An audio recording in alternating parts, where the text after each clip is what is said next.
Olá, o meu nome é Victoria e eu vou fazer aqui uma breve análise objetiva do tipo penal que está lá no artigo 146 do Código Penal, que é o crime de constrangimento ilegal. Constranger alguém mediante violência ou grave ameaça, ou depois de lhe haver reduzido por qualquer outro meio a capacidade de resistência, a não fazer o que a lei permite ou a fazer o que ela não manda. Começando lá pelo bem jurídico. O bem jurídico afetado pela vítima do crime de constrangimento ilegal é a liberdade de ir, de vir e de agir e a autodeterminação do indivíduo. Quanto ao sujeito ativo e o sujeito passivo, o sujeito ativo pode ser qualquer pessoa, porque esse crime ele é comum. Só tem uma diferença, que é quando esse mesmo fato ele é cometido por funcionário público no exercício da função, caracterizando aí o crime de abuso de poder, que está lá no artigo 350 do Código Penal, que diz ordenar ou executar medida privativa de liberdade individual sem as formalidades legais ou com abuso de poder. O tipo objetivo. Esse aí é quando o sujeito ativo constrange a vítima a fazer ou não fazer algo contra sua vontade mediante violência ou grave ameaça ou qualquer meio que reduza a capacidade de resistência da vítima. E uma coisa interessante de se falar é que não tem exigência de que o mal prometido seja injusto. Ele precisa ser grave, mas o sujeito ativo pode cometer um mal justo. E o que isso significa? Um exemplo prático: quando uma pessoa comete um crime e você sabe que ela cometeu esse crime e obriga ela a fazer alguma coisa do seu interesse contra a vontade dela, ameaçando de ir lá e denunciar ela para a autoridade policial. Isso constitui o crime de constrangimento ilegal. Tipo, eu sei que o fulano furtou lá o negócio do mercadinho e eu obrigo ele a ser meu amigo em alguma festa, em algum local, contra a vontade dele, constrangendo ele, e para que ele faça isso eu uso da ameaça de ir lá e denunciar ele na delegacia pelo furto. Veja que esse mal de denunciar ele na delegacia é um mal justo. Só que a ameaça que eu fiz, obrigando ele a fazer uma coisa que ele não queria, aí que caracteriza o crime de constrangimento ilegal. Lembrando que o crime só é consumado quando o sujeito passivo comete a ação ou omissão contra a sua vontade. Outro fato também é que não se exclui o crime de constrangimento ilegal, mesmo se a conduta visar impedir a prática de ato imoral, tipo a prostituição. Agora, se a coação ela é feita de modo que obriga o sujeito passivo a cometer um crime, sendo esse crime irreversível, a vítima não vai responder por esse crime praticado por ela, e sim o autor do constrangimento ilegal, o sujeito ativo que vai responder pelo crime praticado pela vítima em concurso material com o crime de constrangimento ilegal. E dependendo também dessa violência ou grave ameaça exercida, poderá ser considerado tortura. Isso aí está lá no artigo 1º, inciso 1º-B da Lei 9455 de 1997. Agora, quanto ao tipo subjetivo do constrangimento ilegal, esse aí é o dolo, podendo ser o dolo direto ou o dolo eventual. Lembrando que o dolo direto está dividido entre primeiro e segundo grau, sendo aí o primeiro grau é quando o agente ativo ele prevê já o resultado e por isso ele pratica todos os atos necessários para alcançar o resultado por ele pretendido. Agora, o segundo grau é o dolo das consequências. Nessa modalidade, o sujeito ativo ele também tem a consciência e a vontade de concretizar os seus objetivos, só que o meio por ele utilizado vai gerar efeitos colaterais típicos, que não seriam pretendidos por ele, mas acabam acontecendo.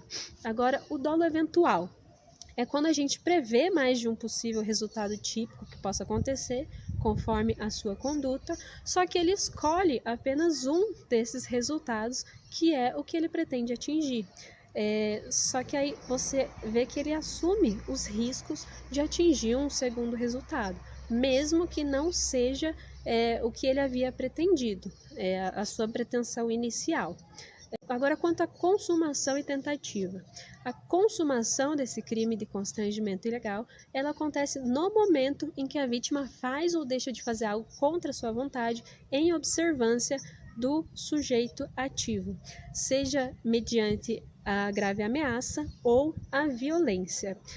A tentativa nessa modalidade, ela é válida, porque o sujeito ativo ele pode até tentar constranger a vítima, mas pode acabar acontecendo de que ela não se sinta constrangida, não se sinta ameaçada e acabe não cometendo, né, essa ação ou omissão contra a sua vontade. Aí não vai caracterizar o crime em si, mas sim a tentativa. A pena desse crime vai ser de 3 meses a 1 ano, por regra, beleza? Bom, esse crime, como ele tem variadas modalidades de previsão em outros delitos do Código Penal e também da legislação especial, eu vou trazer aqui um exemplo. Está lá no artigo 107 do Estatuto do Idoso, que fala lá, é crime coagir de qualquer modo o idoso a doar, contratar, testar ou outorgar procuração, sendo o crime, a reclusão, de 2 a 5 anos. Então é uma coisa que se deve prestar bastante atenção, porque esse crime de constrangimento ilegal, além dele poder estar contido em outra legislação, a pena também pode sofrer alteração. Bom, dando continuidade então à apresentação do crime de constrangimento ilegal, tipificado no artigo 146 do Código Penal, eu gostaria de iniciar destacando que esse é um artigo subsidiário, ou seja, a aplicabilidade do artigo 146 se dará somente quando a conduta do autor já não for especificadamente tipificada em algum outro artigo pelo legislador. Como assim? Para facilitar, eu trago um exemplo. O artigo 213, crime de estupro, ele coloca lá que se A constranger a pessoa de B sob grave ameaça ou sob violência, a prática de atos sexuais, libidinosos, conjunção carnal, que seja, ele vai responder pelo 213, crime de estupro. Mas é interessante notar que em ambos os artigos, o 146 ou o 213, existe o constrangimento ilegal da vítima. Existe a grave ameaça ou a violência para que consuma-se a vontade do sujeito ativo sobre a vontade do sujeito passivo. Da mesma forma, isso se aplica ao artigo 157, crime de roubo, onde o sujeito ativo ele utiliza da violência ou da grave ameaça para a subtração, né, para a coação da vítima e a subtração da coisa alheia móvel. Bom, vale destacar também sobre o artigo 345, que fala sobre o uso arbitrário das próprias intenções, ou algo nesse sentido, quando a pessoa utiliza de meios ilícitos a fim de que consuma-se a legalidade da sua vontade. Um exemplo seria se A fosse a casa de B, portando uma arma de fogo, e o mesmo constrangesse B a lhe pagar uma quantia que lhe deve. Veja que existe o constrangimento da vítima e nota-se que ele utiliza da grave ameaça ao portar a sua arma de fogo. No entanto, a finalidade de A não é a prática de um ato ilícito, de uma ameaça injusta, mas sim um fim totalmente ilícito, que é que ele lhe pague. No entanto, o que ocorre? Ocorre que os meios utilizados por A são ilícitos, ao constranger a vítima mediante grave ameaça. O 146, toda a execução dele é ilícita, tanto os meios quanto a finalidade, porque a vítima ela vai praticar uma conduta que a lei não obriga ou desobriga. No entanto, a prática que A está fazendo busca uma finalidade onde B teria já uma obrigação por lei de lhe pagar. Bom, entendido isso, passamos então à classificação do crime de constrangimento ilegal. O crime de constrangimento ilegal, ele é um crime comum. Sendo assim, ele não necessita por parte do autor ou da vítima qualquer qualificação especial, pode ser praticado por qualquer um.